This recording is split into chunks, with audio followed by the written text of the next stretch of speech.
जय श्री राम।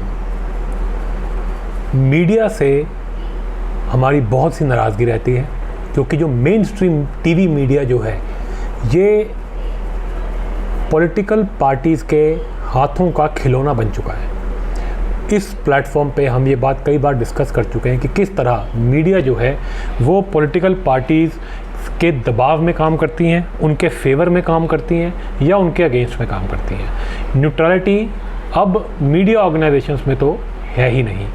ये बात की कंप्लेंट हमेशा हमारी रहती है। लेकिन पिछले एक साल में जो कांग्रेस पार्टी ने मीडिया के खिलाफ एक अभियान चला रखा है वो शर्मनाक है। मीडिया जो अपनी तरफ से गलतियां कर रहा है वो तो कर ही रहा है, लेकिन जो एक कांग्रेस पार्टी एक नकाब ओढ़ के, डेमोक्रेसी का नकाब ओढ़ के, एक जिसे कहते हैं कि मोहब्बत की दुकान का ड्रामा करके जो अंदर से जो इनकी असलियत है उस असलियत का प्रदर्शन करने में कांग्रेस पार्टी ने कोई भी हद नहीं छोड़ी है। इन्होंने मीडिया के खिलाफ जो जितने भी षड्यंत्र करने थे वो कर दिए हैं और अब एक ऐसा षड्यंत्र सामने आया है जिसको सुन करके आप भी हैरान और परेशान हो जाएंगे। आपको याद होगा आज से एक साल पहले या 6-7 महीने पहले मैं कहूँगा कांग्रेस पार्टी ने पूरे मीडिया को बैन कर दिया था कि हम ये कुछ 12-13 बड़े बड़े जो ये एंकर्स हैं हम इनको बैन करते हैं, हमारे यहाँ से इनके शो में कोई नहीं जाएगा। अब भैया अगर तुम मीडिया को बैन कर दोगे तो लोग तो तुम्हें भूल ही जाएंगे।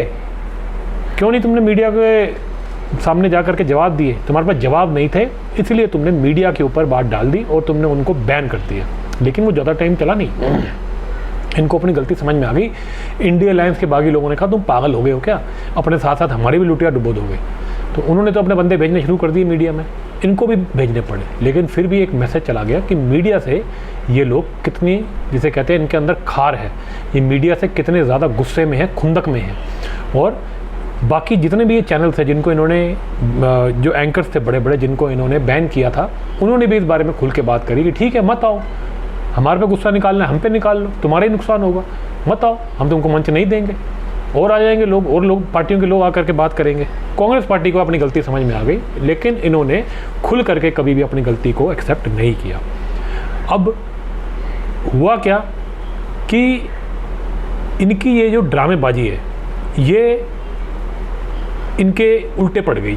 तो इन्होंने YouTube पे जो इनके खैराती बैठे हैं, जो पहले टीवी में हुआ करते थे लेकिन अब उनको टीवी चैनलों से निकाल दिया गया है, उनकी हरकतों की वजह से, उनकी नकारेपंती की वजह से, उनके दलाली खाने की वजह से अब वो लोगों के सहारे कांग्रेस पार्टी बैठ गई। वो बड़े बड़े खैराती जो हैं, मतलब जो पहले टीवी पे गंद मचाया करते थे, अपने चैनल खोल के कांग्रेस की चाकरी करने में लग गए। दिखाते अपने आप को न्यूट्रल है लेकिन पूरी तरह कांग्रेस के चाकर हैं। और ये लोगों के भरोसे कांग्रेस पार्टी जो है बैठी हुई थी और इतना फेक न्यूज़ फैलाया, इतना फेक न्यूज़ फैलाया इन YouTube के अपने दलालों के ज़रिए कि भैया इस बार कांग्रेस पार्टी 40-60 सीटें फालतू लाने में कामयाब हो गई। तो जी कामयाब तो ये हो गए, लेकिन मीडिया में इन्होंने अपनी सारी इज्जत गंवा दी। मीडिया के सामने ये लोग जितनी भी नौटंकियाँ करते थे वो सारी जा करके YouTube चैनल्स पे करने लग गए और YouTube पे खुला खेल फरूखाबादी स्टार्ट हो गया, सब झूठ बोलने लग गए। इनके प्रवक्ता YouTube के बंदों के साथ जा करके इंटरव्यू दे रहे हैं और टीवी से गायब है। राहुल गांधी ने एक भी इंटरव्यू नहीं दिया, लेकिन YouTube पे इनके बड़े बड़े जो नेता थे वो जा करके दुनिया भर के प्रपंच कर रहे थे। अब जी जो नया केस सामने आया है वो है रजत शर्मा को लेकर के। अब इलेक्शन के बाद इनका कॉन्फिडेंस तो हाई है कि हमारी तो 40 सीटें ज़्यादा आ गई हैं। अब उस ओवर कॉन्फिडेंस के अंदर इन्होंने मीडिया को तंग करने का सोचा। इन्होंने ये सोचा कि क्यों ना हम मीडिया के अंदर एक संदेश भेज दें ताकि अगले 5 साल मीडिया जो है वो हमसे डर के रहे। इनको गुंडई जो है वो तो इनको विरासत में मिली हुई है कांग्रेसियों को, और ये अपनी गुंडई दिखाने से कभी बाज नहीं आते। और ये एक तरह से देखा जाए तो मोदी साहब का भी फेलियर है कि अपने 10 साल के राज के अंदर मोदी साहब इनकी गुंडाई नहीं रोक पाए, इनके इकोसिस्टम को जो है ध्वस्त नहीं कर पाए, ना ही अपना इकोसिस्टम खड़ा कर पाए। अब उसका ये परिणाम है कि इन्होंने इंडिया टीवी के जो ओनर है और देश के जाने माने पत्रकार रजत शर्मा के ऊपर आरोप लगा दिया। अब जी रागिनी नायक ये एक कांग्रेस की नेता है, बड़ी बड़बोली नेता है। बड़बोली तो क्या ही बोलना, बड़बोलापन तो वो पीछे छोड़ चुकी हैं, वो तो गाली गलौज पे उतर आती हैं टीवी स्क्रीन्स के ऊपर। कई बार मैंने उनकी डिबेट देखी है और ये इनकी डिबेट्स के अंदर इनका व्यवहार देखने के बाद ही मैंने ये डिबेट देखनी ही छोड़ दी। इन्होंने जो हरकतें करी टीवी के ऊपर, उसके बाद तो हाथ ही जोड़ दिया, हमने देखना ही बंद कर दिया। जो गंदगी इस औरत ने मचाई। अब ये रागिनी नायक जो है, इसने नया एक इल्ज़ाम लगा दिया है कि 4 जून को जो प्रोग्राम इंडिया टीवी पे चल रहा था, जिस पे इंडिया टीवी के ओनर और देश के जाने माने पत्रकार रजत शर्मा और उनकी पूरी टीम बैठी हुई थी और वो बहुत सारे नेताओं से बात कर रही थी, रिजल्ट्स के ऊपर उनके प्रतिक्रियाएं ले रही थी। उस दौरान रागिनी नायक ने कुछ इल्ज़ाम लगाए जिससे रजत शर्मा जो है खुश नहीं नज़र आए, तो वो सवाल पूछते पूछते वो चुप हो गए। अब ये वीडियो ऑनलाइन पड़ा हुआ है। रजत शर्मा ने जब इनके ऊपर इल्ज़ाम लगे तो उन्होंने उस चीज़ को पब्लिक भी कर दिया, लेकिन कहीं भी वो चीज़ दिखाई नहीं दी जो कि आरोप इनके ऊपर लगाया गया है। आरोप क्या था? आरोप ये था, रागिनी नायक ने ये कहा कि डिबेट के दौरान जब इनको मेरी बात पसंद नहीं आई तो इन्होंने मुझे गाली दी और उस गाली वाले वीडियो को इन्होंने ट्विटर पे शेयर किया और बाद में जाकर के मीडिया में आकर के ये बातें कही। फिर खबर सुन के खुल के सामने आई कि जब इन्होंने ट्विटर पे शेयर किया तो इंडिया टीवी की तरफ से इनको चेतावनी दी गई कि ये आप गलत बातें ना फैलाएं, ये मानहानि होगी, ये गलत चीज़ है, हम आपके ऊपर क्रिमिनल केस करेंगे। लेकिन रागिनी नायक और कांग्रेस पार्टी नहीं माने, इन्होंने आकर के प्रेस कॉन्फ्रेंस करी और इस चीज़ का पूरा इल्ज़ाम लगाया। उसके बाद एक क्रिमिनल डेफेमेशन केस जो है वो डाल दिया गया है इंडिया टीवी की तरफ से, रजत शर्मा की तरफ से इनके ऊपर। अब रागिनी नायक आपको पता है जी, वो तो पुरानी कांग्रेसी है। आ करके उसने महिला होने का पूरा, जिसे कहते हैं, अपना फ़ायदा उठाने की कोशिश करी। ऐसा लगा रोने धोने लग गई आकर के मीडिया में कि मेरे साथ इतना बुरा सलूक किया गया।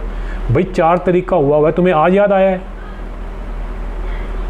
आज 12 तारीख, मतलब 13 तारीख को आज मैं ये वीडियो बना रहा हूँ। 12 तारीख को तुमने आकर के, तुमको क्या मतलब 8 दिन लग गए समझने में?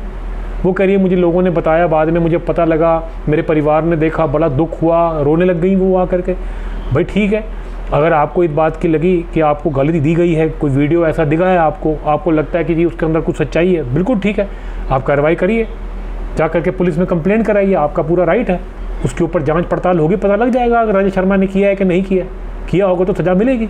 लेकिन उसी वीडियो का जो अनकट पार्ट है वो सारा का सारा तो इंडिया टीवी के पास पड़ा है, उन्होंने डाल दिया मीडिया में। उन्होंने दोबारा उसको सोशल मीडिया पे भी शेयर कर दिया कि भाई देखो, उसके अंदर तो कोई गाली नहीं सुनाई दे रही।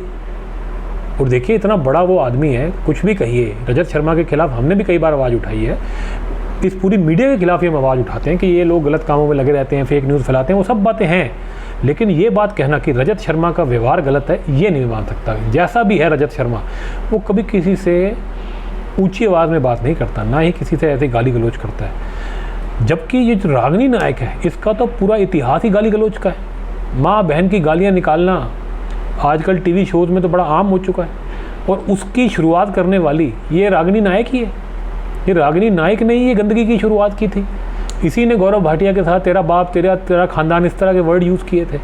इसने क्या क्या नहीं किया हुआ। ये बड़ी अभद्रता कर चुकी है ये औरत। और ये ऐसा नहीं है कि अकेली करती थी, ये कांग्रेस पार्टी जो है, इन्होंने जब मीडिया को बैन किया था, ये उससे पहले की सब ड्रामेबाजी है।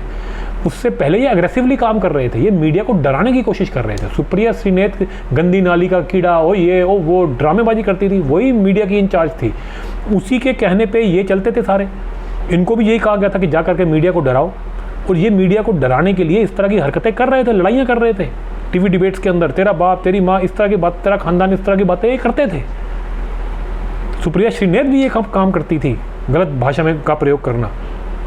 तो इनका तो पूरा इतिहास है। और बाद में जब इनको लगा कि भैया हम तो बदनाम हो गए टीवी में लोग हमको ही सुना रहे हैं, गरिया रहे हैं कि भैया किस तरह की भाषा यूज़ कर रहे हैं, तो इन्होंने कहा जी हम इनको बैन करते हैं। वो भी चीज़ उल्टी पड़ गई इंडिया अलायंस के अंदर। फिर इन्होंने कुछ टीवी चैनल्स पे आना शुरू कर दिया, बाद में इन्होंने यूट्यूब चैनल्स पे जाना शुरू कर दिया। तो ये इनका इतिहास है। अब मोदी सरकार जीत गई है, और रजत शर्मा का जो बड़ा फेमस शो है आपकी अदालत, वो हर साल करते हैं। प्रधानमंत्री मोदी का 2014 से पहले का, जो इलेक्शन से पहले का जो इंटरव्यू था, वो बहुत ज़्यादा वायरल होता है, पूरी दुनिया में वायरल है वो, आज भी उसको देखा जाता है। उसी को रिपीट करने के लिए 2024 के अंदर सबसे बड़ा इंटरव्यू जो प्रधानमंत्री मोदी ने दिया, जो प्रधानमंत्री मोदी ने तो कई सौ इंटरव्यू दिए, हर चैनल को इंटरव्यू दिए, राहुल गांधी ने तो नहीं दिए डर के मारे, प्रधानमंत्री मोदी ने तो दिए, लेकिन सबसे बड़ा जो इंटरव्यू था वो रजत शर्मा को मिला। और वो जो उन्होंने नया, प्रधानमंत्री मोदी ने जो नया मंडपम बनाया है द्वारका के अंदर दिल्ली में, पूरा ऑडिटोरियम पे अंदर वो पूरा भव्य एक जिसे कहते हैं एक शो था, और वो बड़ा पसंद किया गया लोगों द्वारा, बड़ा प्यार मिला उसको। और शायद उसी का इम्पैक्ट है कि प्रधानमंत्री मोदी की आवाज़ लोगों तक पहुंची और इतना बीजेपी जो है ज़्यादा सीटें लेके आई। शायद इसी वजह से खार खाए बैठे थे राहुल गांधी। हो सकता है यूट्यूब पे बैठे जो इनके खिराती हैं उनके कहने पे उन्होंने रजत शर्मा के ऊपर ये हिट जॉब किया है, क्योंकि वो तो वैसे ही मीडिया से बड़ी नफरत करते हैं कांग्रेस पार्टी वाले। जैसे कि मैंने बताया, ये पहले गाली गलौज कर रहे थे, उसके बाद इनको बैन कर दिया था, और अब ये डराने की कोशिश जो इनकी थी वो जो कामयाब नहीं हुई, और इस पूरे इलेक्शन के अंदर जो है रजत शर्मा ने जो सच है वो बोला, तो इस बात से राहुल गांधी खार खाए बैठा था। तो इन्होंने सोचा कि इस बार 5 साल तक मीडिया को डरा के रखना, दबा के रखना है, एक मैसेज भेजने के लिए इन्होंने रजत शर्मा के ऊपर ये कार्रवाई कर दी, झूठे उनके ऊपर इल्ज़ाम लगा दिए। अब देखते हैं कोर्ट में जाके क्या होता है। कोर्ट में तो सारी पोल खुल जाएगी, पता चल जाएगा सब क्या चल रहा है, कैसे चल रहा है। तो देखते हैं आगे क्या होता है, लेकिन इस पूरे केस के अंदर जांच पूरी तरह होनी चाहिए, पता चलना चाहिए कि किसने क्या किया है, कौन किस साइड पे खड़ा है, कौन झूठ बोल रहा है। कांग्रेस पार्टी ने इस इलेक्शन के अंदर फेक वीडियोस फैला करके लोगों को भड़काया है।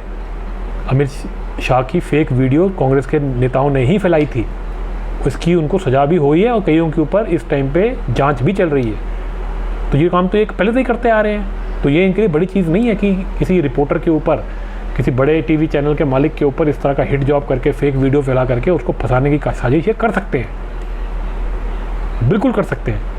तो जी ये इनका इतिहास रहा है कांग्रेसियों का, और इसके पीछे पूरे रीजंस हैं इनके पास करने के लिए। तो ऐसा लगता है कि इस बार रजत शर्मा के ऊपर जो इन्होंने हाथ डाल दिया है ये उल्टा पड़ने वाला है।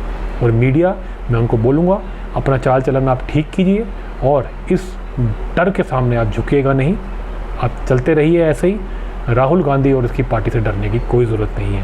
ये जो रागिनी नायक है इसका वैसे ही जो इतिहास है वो ठीक नहीं है, और ये इस तरह के कामों में पहले भी लिप्त रही हैं। बाकी इन्वेस्टिगेशन से सब पता चल जाएगा। अगर गाली दी होगी तो रजत शर्मा को सज़ा होगी, अगर नहीं होगी तो फिर कांग्रेस पार्टी जो है पूरी तरह इस देश के सामने, इस देश की मीडिया के सामने भी नंगी हो जाएगी। और इस बार सिर्फ कांग्रेस पार्टी मीडिया को बैन नहीं करेगी, मुझे लगता है इस बार मीडिया को, अगर ये चीज़ें पता लग गया था कि सब झूठ था, तो मीडिया को कांग्रेस पार्टी को बैन कर देना चाहिए। तो चलिए जी, मैं इस वीडियो के अंदर आपसे यही बात करना चाहता था कि किस तरह कांग्रेस पार्टी अपने परपंचों में अभी भी लगी हुई है। ये मोदी साहब की भी एक तरह से फेलियर है कि वो इनको नहीं रोक पाते, इनके इकोसिस्टम पे अभी भी नहीं रोक पाते, अपना भी इकोसिस्टम नहीं बना पाते। तो प्लीज़ इसके ऊपर काम किया जाए और इस पूरे मामले की जड़ तक पहुँचा जाए। तो ठीक है जी, अगर आपको ये वीडियो अच्छा लगा हो तो इसको लाइक शेयर करें, चैनल को सब्सक्राइब करें।